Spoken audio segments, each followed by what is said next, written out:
배터리라고 할 수 있죠. 햇사람 우리아는 상반된 삶을 살게 됩니다. 다윗은 유다 사람답지 못했고 우리아는 햇사람다운 그런 모습을 보여주게 되는데요. 제가 지난주에 살펴보았던 것 잠시 보시면요. 다윗이 지었던 첫 번째 죄가 무엇입니까? 1절 말씀해 보시면 그 해가 돌아와 왕이 출전할 때가 되매 왕이 전쟁하러 가야 되는데 전쟁하러 가지 않고 온 군대만 보내고 다윗은 예루살렘에 그대로 있었다. 그러니까 다윗이 지은 죄가 뭡니까? 다윗은 왕으로서 당연히 해야 되는 일을 하지 않은 왕으로서의 직무유기 죄를 지었다. 오늘날 우리가 법의 관점에서 보더라도 다윗은 직무유기죄를 지었다라고 볼 수가 있습니다. 두 번째 다윗이 지은 죄가 무엇이냐? 2절 말씀에 저녁 때에 다윗이 그의 침상에서 일어나 왕궁 옥상을 거닐다가 그곳을 보니 한 여인이 목욕을 하는데 심히 아름다워 보였다라는 이 말씀인데요. 그러니까 지난주에 살펴보았지만 이스라엘의 방의 구조는 이제 사방, 포럼 시스템이라고 해가지고 방이 4개입니다. 긴 안방과 창고, 마당, 주방 이렇게 사방 4개 방으로 되어 있는데 그래서 이런 모습이라고 대략적으로 아마 이런 모습이지 않았을까. 그래서 안방과 여러 방들이 있고 옥상은 또 일반인들이 올라가서 거닐 수 있는 그런 주거 환경 시스템이었다는 것이죠.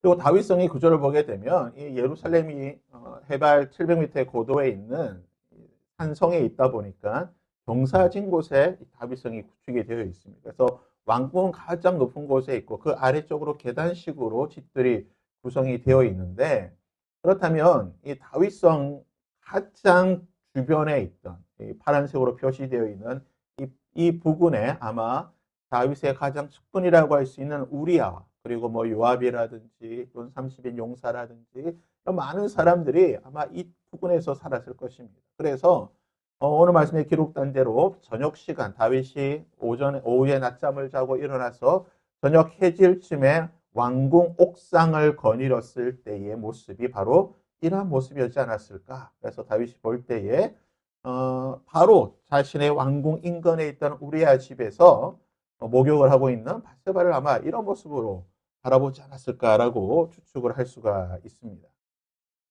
다윗의 두 번째 범죄가 뭡니까? 바로 다른 사람의 사적인 공간에서 일어나고 있는 은밀한 일들을 지켜보았던 현행법으로 치면 경범죄에 해당합니다. 뭐 경범죄라서 크게 처벌을 받지는 않겠지만 그래도 좌우지간 전과가 기록이 될 수 있는 이 죄를 또한 다윗은 지었다라고 볼 수가 있습니다.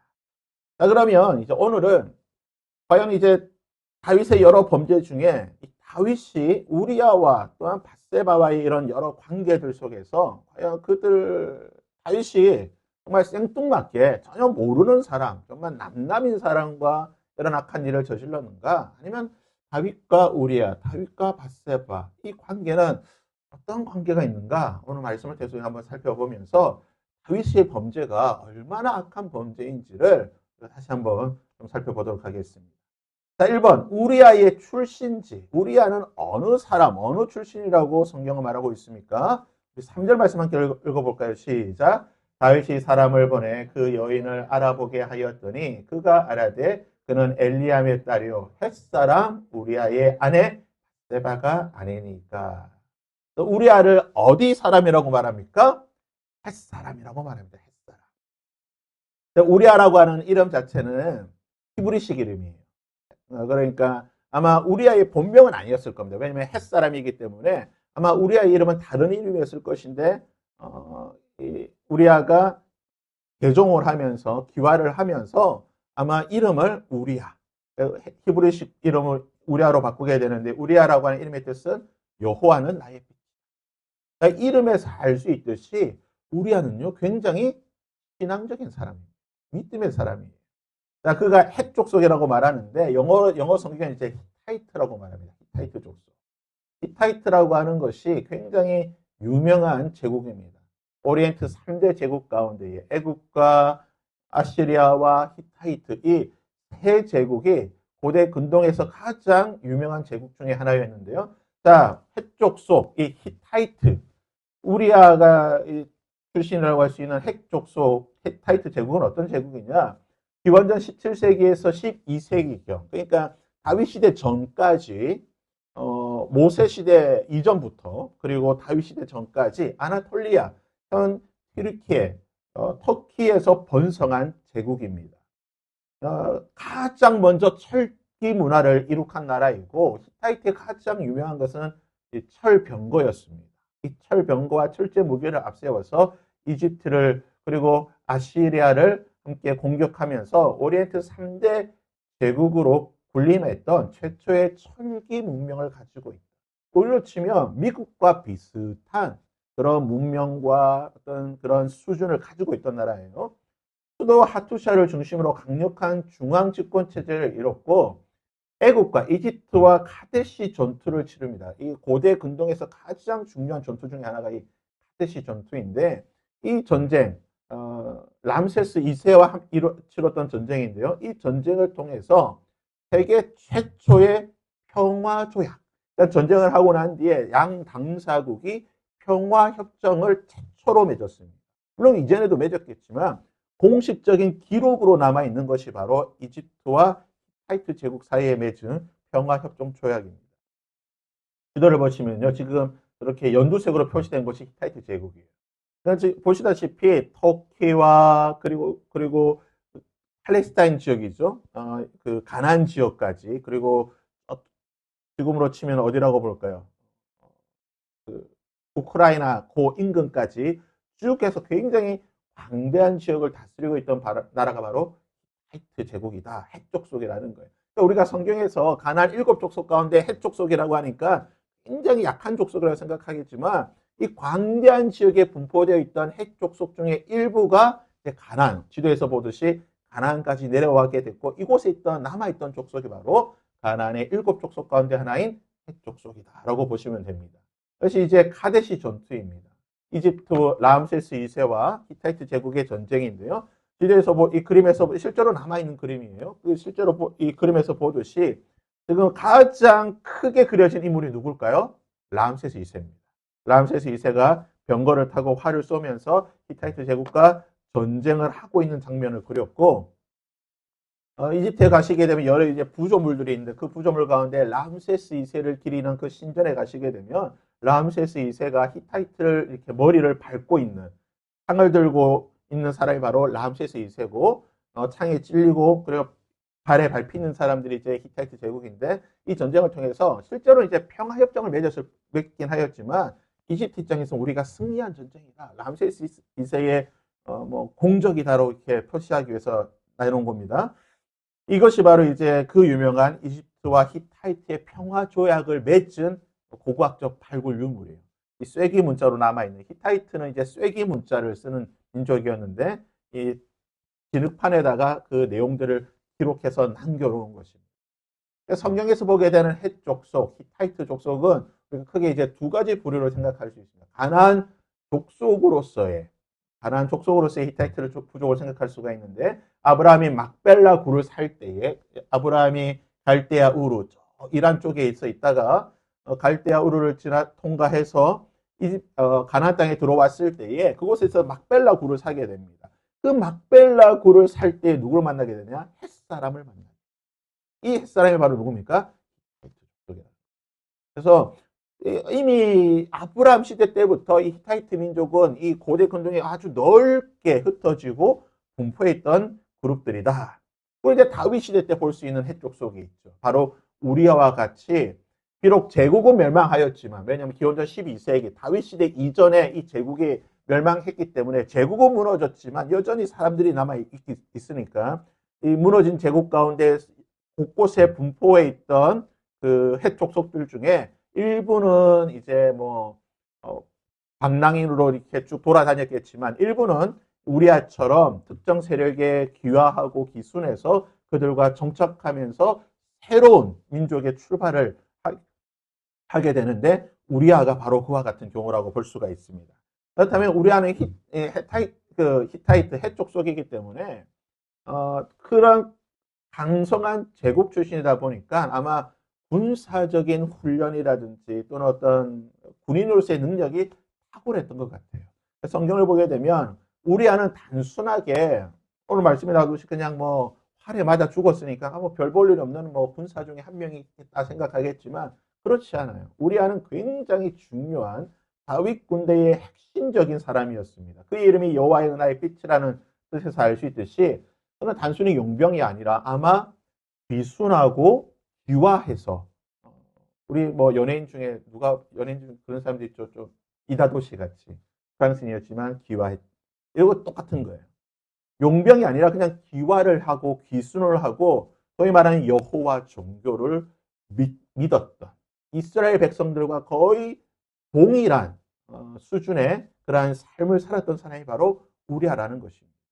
사무엘 하 23장에 보시면 다윗의 30 용사가 있습니다. 다윗 군대의 편제를 보면 우두머리, 지휘관이 3명이 있습니다. 그걸 이제 세 용사라고 하는데 지휘관 3명이 있고 그 3명의 지휘관 아래 30명의 용사가 있어요. 굉장히 중요한 다윗 군대의 핵심적인 사람인데 그 중에 누가 있냐? 바로 23장 39절 보면 햇사람 우리아라. 이상의 총수가 37명입니다. 30 그 용사 중에 마지막에 기록이 되어서 30군대를 완성했던 사람이 누구냐? 우리아입니다. 굉장히 중요한 사람이에요. 쉽게 생각하면 우리로 치면 이제 별 정도 되는 뭐 원스타, 투스타 정도 되는 아주 중요한 그것도 그냥 일반 부대가 아닙니다. 다시 나오긴 하겠지만 특수부대 굉장히 중요한 사람입니다. 30용사의 대표적인 업적이 뭐냐? 다윗이 나 그 어디 이게 도망 다닐 때에 갑자기 이 말한 거예요. 내가 옛날에 먹었던 내가 그 우리 고향에 있던 그 베들레헴 우물 어렸을 때 먹었던 그 물이 너무 먹고 싶어. 뜬금없이 이 말을 한 거예요. 자기 도망 다니다가 도망 다니면 그냥 아무 물이나 먹으면 되지. 자기 어렸을 때 먹었던 그 물, 우리 집 옆에 있던 그 우물물, 시원한 우물을 먹고 싶다고 하니까 이 30 용사들이 일어나가지고 다윗을 위해서 물 한 바가지 깃기 위해서 적진을 뚫고 지나가서 그 물을 가져오게 됩니다. 이게 30 용사가 이런 사람들이에요. 다윗을 위해서라면 목숨을 바치. 물 한 모금 먹고 싶다고 하니까 다윗의 목 그거 죽이기 위해서 목숨을 뚫고 갔던 사람이 누구냐? 30 용사입니다. 대표적인 인물이 아비새가 있죠. 다윗의 조카입니다. 이 사람은요. 창 하나로 300명을 죽였던 사람. 분하야라고 하는 사람도 이 30용사인데 다윗의 경호실장 같은 사람이었고 눈 오는 날 구덩이에 빠져있던 사자를 내려가서 그냥 사자와 싸워서 그냥 맞짱 떠서 사자를 죽인 사람입니다. 막대기 하나로 이집트의 거인이라고 표현되어 있는 장대한 사람을 죽였던 사람. 아사엘은 요압의 동생이었죠. 동생으로서 가장 빠른 다리를 가졌던 사람입니다. 이런 정말 기라성 같은 사람들이 누구냐? 30용사예요. 그 중에 하나가 우리아라는 겁니다. 그러니까 성경은 우리아의 공에 대해서는 기록하고 있지는 않지만 아마 알게 모르게 엄청난 공을 많이 세웠을 거예요. 전장에서 화려한 그러한 전적을 쌓은 사람입니다.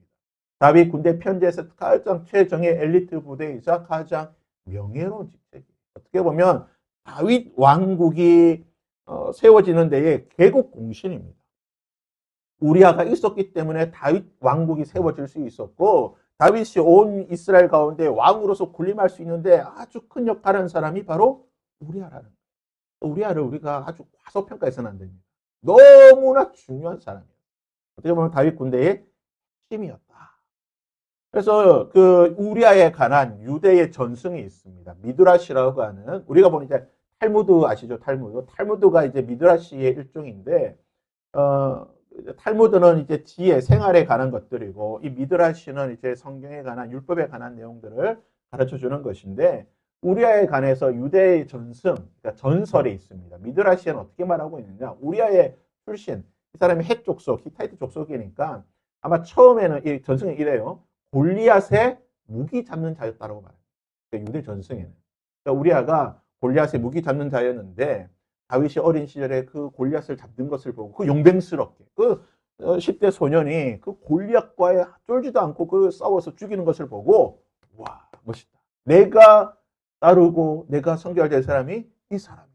라고 해가지고 이 다윗의 모습을 보고 이스라엘에 귀화를 했다라는 유대 전승이 있습니다. 또 하나의 전승이 뭐냐면 다윗과 이제 함께 생활하면서 다윗이 이제 10여 년 동안 사울을 패서 막 도망 다닐 때에 우리아가 물신양면으로 다윗 곁에서 도와줬다는 거예요. 왜냐? 이 골리앗의 이 무기 잡는 자였으니까 상당한 재력과 이런 것을 보유한 사람이었기 때문에 다윗이 도망 다닐 때에 음식을 주고 도피 자금을 주고 이런 여러 가지 도움을 주었다라고 유대의 전승이 있습니다.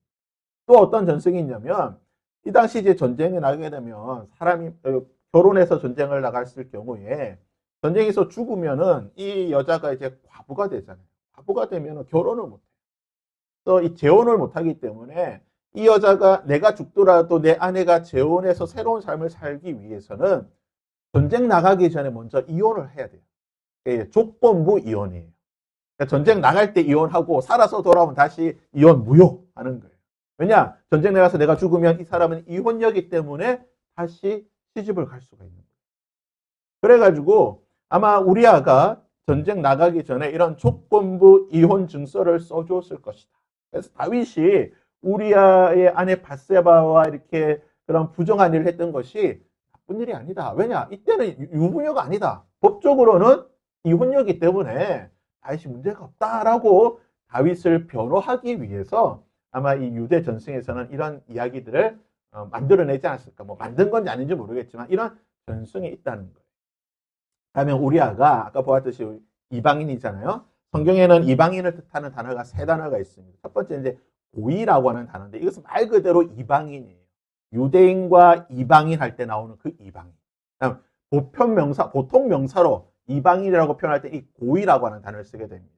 두 번째 이제 네카르라는 단어를 쓰게 되는데 이 네카르 또는 노크리라는 단어는 이방인에는 이방인인데 이스라엘과는 전혀 상관은 상당히 부정적으로 쓸 때에 이방인, 이방 신상, 이방 우상, 이방 뭐뭐, 이방인 범죄 이런 식으로 이방인에 대해서 부정적인 단어를 쓸 때는 네카르 또는 노크리라는 단어를 쓰게 되고요. 마지막 이방인에 대해서 쓸 때 세 번째 단어가 있어요. 이제 게르라고 하는 단어예요. 이 게르라고 하는 단어는 이방인이긴 한데 개종하고 귀화해서 이스라엘 민족으로 들어온 이방.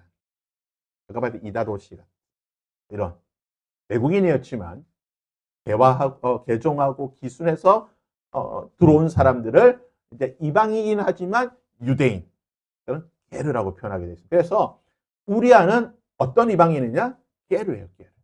근데 다윗의 군대에는 이런 이방인, 게르들이 상당히 많았습니다. 햇사람 우리아뿐만 아니라 이드마, 모압 출신이었던 이드마나 또는 암몬 출신이었던 셀렉같이 아주 다국적군이었어요. 다윗이 왜냐하면 이곳저곳 도망 다니면서 여러 나라를 침략했기 때문에 그 나라에 있던 많은 인재들이 다윗에게 오면서 이런 식으로 개종하고 기순한 게르들이 많았고 그 중에서 가장 탁월한 사람이 누구였냐? 우리아. 우리아를 우리가 다시 한번 좀 재평가할 필요가 있습니다. 자, 두 번째, 밧세바. 그럼 밧세바는 과연 누군가?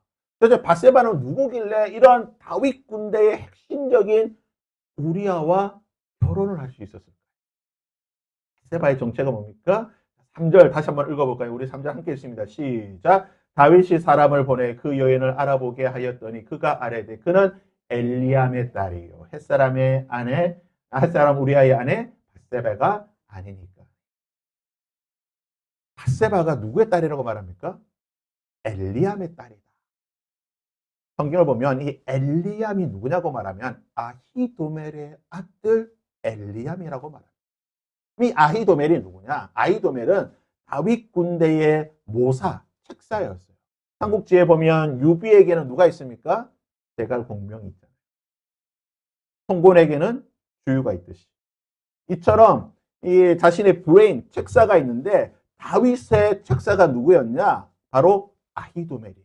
이 아히도멜의 아들이 엘리암이고 엘리암의 딸이 누굽니까? 밧세바도 그냥 우리가 쉽게 생각하지 그냥 여염집 이름 없는 그런 보통 사람이 아니에요. 상류층 중에 상류층이고 가장 다윗의 최측근인 사람의 손명입니다. 더군다나 이 엘리암이 누구냐? 엘리암도 보통 사람이 아닙니다. 사무엘하 23장이 다윗의 30용사들을 쭉 기록하고 있는데 그 중에 누가 있느냐? 23장 34절에 보면 길로 사람, 이 길로라는 것은 이제 유대의 한 지방인데 유다의 땅 길로 사람 아히도멜의 아들 엘리암이에요. 엘리암이 누구라고요? 30용사 중에 한 명이에요. 엘리압도 아주 뛰어난 군인이었어요. 그래서 엘리암과 우리아는 누굽니까? 직장 동료예요. 30용사 중에 엘리암과 우리아가 있다. 둘이 직장 동료입니다. 그러니까 엘리암이 보니까 이 우리아가 너무 좋은 사람이에요. 이방인이지만 너무 실력도 없고 또 탁월하고 충직하고 하니까 자기의 딸을 결혼시킨 거예요. 딸을 아내로 보내서 이 자기의 사위로 삼았다. 엘리암과 우리아는 동료이자 장인과 사위의 관계. 더군다나 이 아히도멜이 아까 말씀드렸죠. 아히도멜이 누굽니까? 다윗이 가장 믿고 신뢰했던 책사예요. 근데 나중에 보면 압살롬이 반란을 합니다. 압살롬이 그 다말 사건으로 인하여서 그 암놈을 죽이고 이 문제로 인하여서 이제 반란을 일으키게 되는데 다윗의 아들 압살롬이 반란을 일으킬 때에 다윗 편에서 누가 압살롬과 함께하느냐? 이 아히도멜이 함께합니다. 다윗에게 배신을 때리는 거예요. 한평생 다윗의 책사로 있다가 압살롬이 반란을 일으키자 배신하고 누구한테 압살롬한테 가. 왜 갔을까요? 그 이유가 뭡니까? 다윗은 자신의 주군이긴 하였지만 아히도멜의 입장에서 보면 누구예요?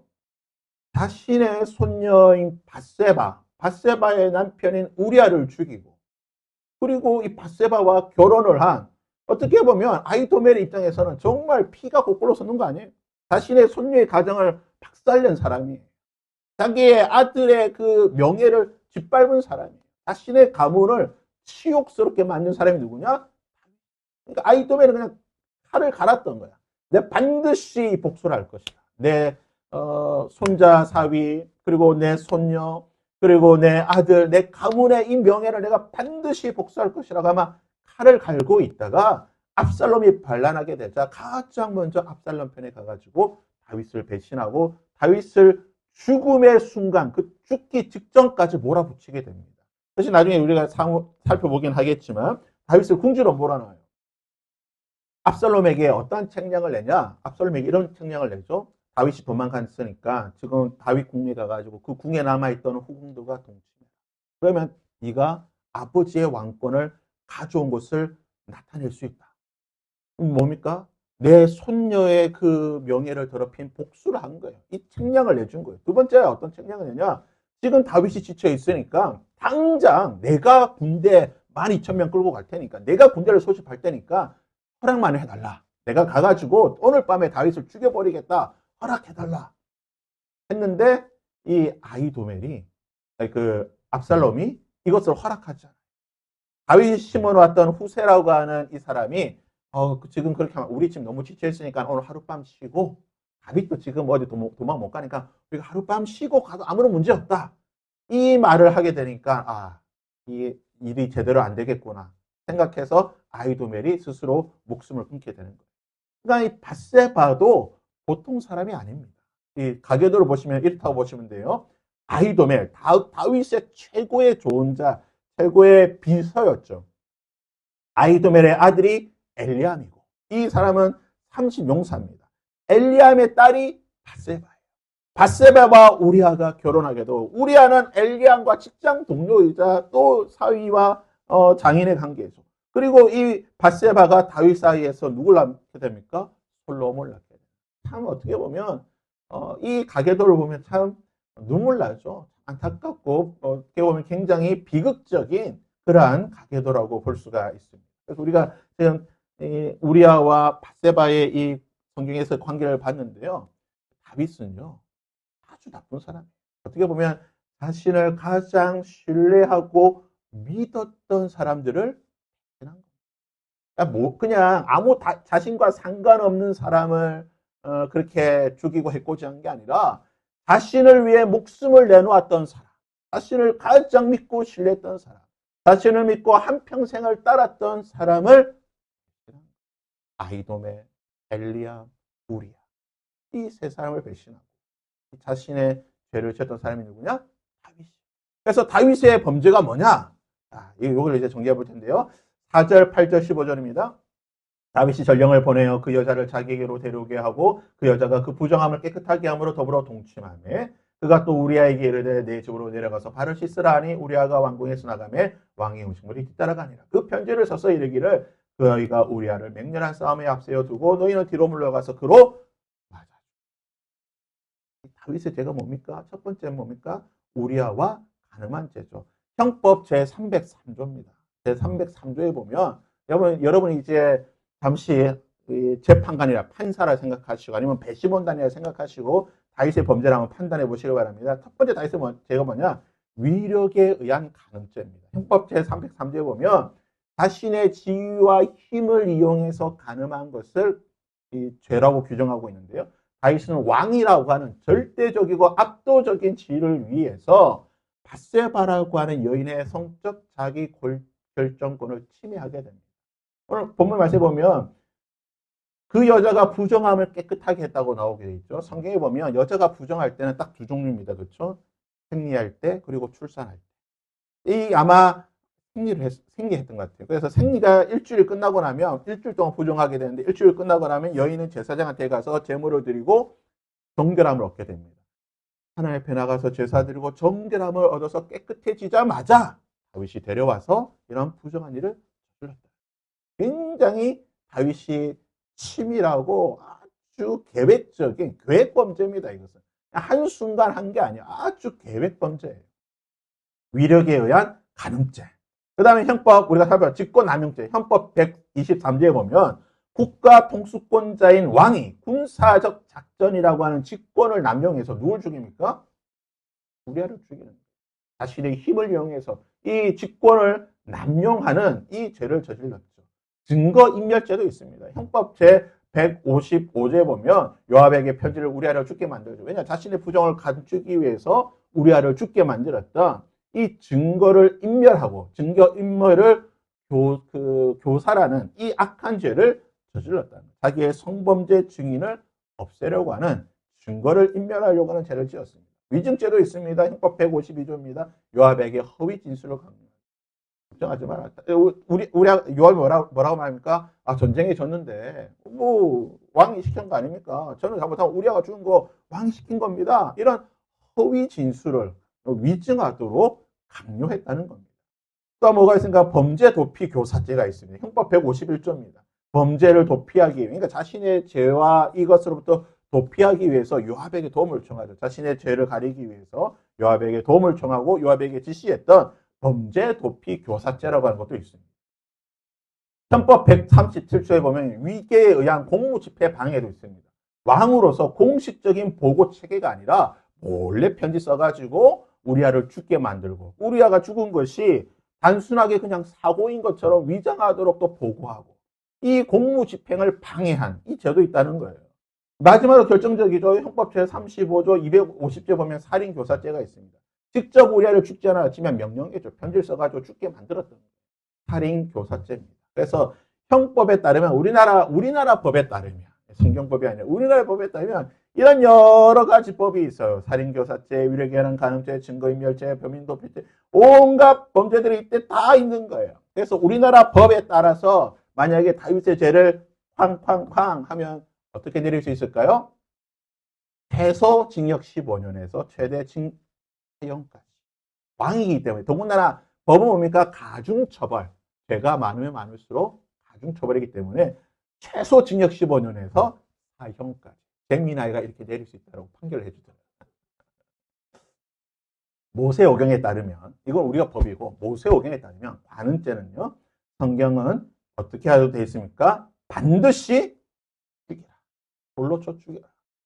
다윗은 성경의 모세오경에 따르면 뭡니까? 돌로 쳐 맞는 투석형으로 맞아 죽습니다. 왜 투석형 제가 영상 가져올려도 안 가져왔는데 어떻게 죽인지 아십니까? 아프리카에 가면 지금 또 아프리카 이슬람의 이런 무슬림 국가에 가면 투석형이 있는데 어떻게 죽이냐면 구덩이를 파요. 거기에 사람을 반쯤 묶습니다. 여기까지 못 움직이게. 이 상태에서 돌을 던지는 투석형. 돌을 피하지 못하고 그대로 맞아 죽고. 그러니까 다윗과 밧세바는 이렇게 죽어야 됩니다. 사형죄. 또 뭐가 있어요? 살인죄. 살인죄도 어떻게 되어 있습니까? 성경은 살인죄를 눈에는 눈, 이에는 이, 동해 보수법으로 적용합니다. 그래서 반드시 죽이라고 되어 있어요. 도피성으로 도망가도 살인죄는 반드시 죽이게 되어 있습니다. 그래서 다윗은 뭡니까? 여기도 사형이에요. 모세오경에 따르면 사형입니다. 가장 작은 게 뭡니까? 이 남의 아내를 취했다라고 하는 소위 말하는 어떻게 보면 이제 어떤 도둑이라고 하죠. 십계명의 마지막 계명인 탐내지 말라고 하는 이 도둑인데요. 이것은 이제 손해배상으로 보통 이제 해결할 수가 있어요. 그래서 모세오경에 따라서 다윗을 판결하게 되면 어떻게 판결할 수 있습니까? 최소가 손해배상인데 이거는 정말 있을 수 없는 일이고 다윗 역시 이 모세오경에 따라서 처벌해도 다윗은 그러니까 성경의 법을 따르든 현대의 법을 따르든 다윗은 뭡니까? 법정에 서면 사형이다. 어떤 상입니까? 정말 악한 죄. 우리가 그냥 단순하게 그냥 한 사람 우리야 그리고 그 우리아의 바세바를 범한 그냥 이 정도 범죄가 아니라 한 나라의 왕으로서 자신의 지위와 권력을 이용해서 치밀하게 정말 계획적인 범죄를 저질렀고 그리고 한평생 자신을 위해 충성하고 맹세하고 따랐고 섬겼던 사람을 죽였다. 정말 어떻게 보면 가장 악한 죄인 중에 악한 죄인이 누굽니까? 다윗이. 하나님의 마음에 합한 다윗이었지만 그가 범죄하였을 때는 가장 악한 죄인의 모습으로 나타난 것이 다윗이다. 그래서 말씀과 삶을 적용해 보면요. 다윗의 범죄는 그의 인생의 가장 큰 위기를 겪었을 때 지은 게 아니에요. 다윗이 15년 동안 사울을 피해 도망 다닐 때는 이런 죄 안 지었습니다. 당장 먹고 살기 바빠 죽겠고 지금 사울이 막 죽으러 쫓아다니는데 좀 그런 시절이 어디 있어. 그런데 모든 것이 평안하고 왕으로 통치하고 자기가 아니더라도 다 전쟁할 수 있고 모든 것이 안정되고 평화로울 때에 다윗이 범죄가 시작이 되었다. 다윗의 범죄는요 작은 죄에서 시작했습니다.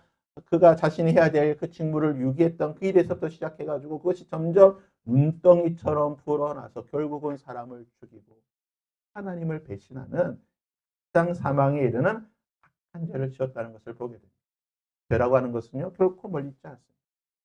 가까이에서 또 가장 작은 모습으로 다가오지만 우리가 그것을 방심하고 깜빡 잊어버리면 어느 순간 나를 덮었음, 나를 뒤덮는 대한 눈덩이로 나에게 다가오게 된다는 것을 우리가 기억해야 되는 거죠. 그래서요, 우리가 할 수만 있으면 우리는 항상 깨어 경성하고 주의하고 우리의 삶을 지켜봐야 될 줄 믿습니다.